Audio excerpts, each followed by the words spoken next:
The actions taken to date by the President have seriously violated the Constitution, especially when the President says, Article 2 says I can do whatever I want. Therefore, today, I'm announcing the House of Representatives moving forward with an official impeachment inquiry. Democrats are going after President Trump, starting the process to potentially impeach him. Good evening. I'm Mark Wright. I'm Joyce Taylor. We have live team coverage for you tonight of this explosive news, including how local political players are reacting to this. We begin with Susan McGinnis in the nation's capital. Susan. Late this afternoon, House Speaker Nancy Pelosi announced a formal impeachment inquiry into President Trump. The actions of the Trump presidency revealed the dishonorable fact of the president's betrayal of his oath of office, betrayal of our national security, and betrayal of the integrity of our elections. The move is a big turnaround for Pelosi, who has so far resisted impeachment action. The president must be held accountable.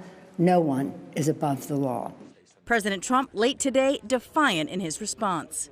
It's just a continuation of the witch hunt. It's the worst witch hunt in political history. How can you do this and you haven't even seen the phone call? President Trump today promising to release a full transcript of his controversial phone call with Ukraine's president, amid questions about whether he pressured the foreign leader to investigate former Vice President Joe Biden and Biden's son. The Washington Post reports the president ordered his chief of staff to withhold $400 million in military aid to Ukraine days before the call.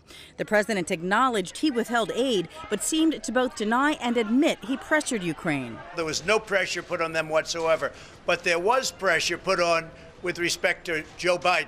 What Joe Biden did for his son, that's something they should be looking at. The president trying to turn the tables on Biden, who this afternoon demanded the White House give Congress a whistleblower complaint about the Ukraine call. He continues to obstruct Congress and flout the law. Donald Trump will leave Congress, in my view, no choice but to initiate impeachment. And late today, word the whistleblower has reached out to House and Senate Intelligence Committees to tell lawmakers what really happened. Now, the White House says it will release the transcript of that Ukraine call unredacted tomorrow. Also, Politico is reporting that the White House is preparing to release that whistleblower complaint to Congress by week's end. Mark and Joyce?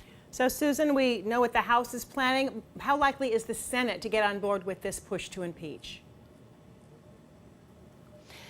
Well, it doesn't look like it will go extremely far with Republicans. The process is quite a protracted one. The impeachment inquiry starts with many documents going back and forth. The White House has become adept at stalling and withholding documents, rejecting subpoenas, things like that. So the process is quite protracted. It does not look like this is going to go far among Republicans.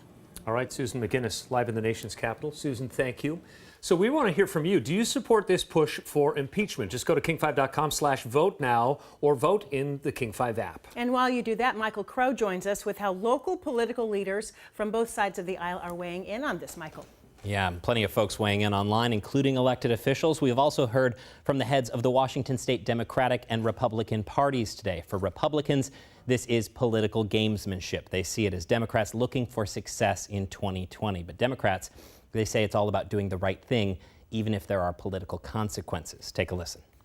But yeah, I mean, the reality again is this is more investigations, more hearings, more wasted time and money, not going about the business of governing the country, not moving it forward, not doing what they should be doing to help vulnerable people. It's incredibly distressing to me that any of my Republican counterparts at the party level, whether it's national or my state party counterpart, are just saying that this is a political stunt.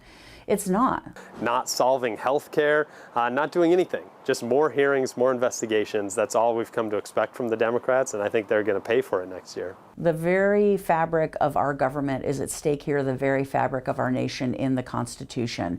This is a man who essentially held a country hostage in order to gain a political favor, and that's just one thing on a list of many others to do that.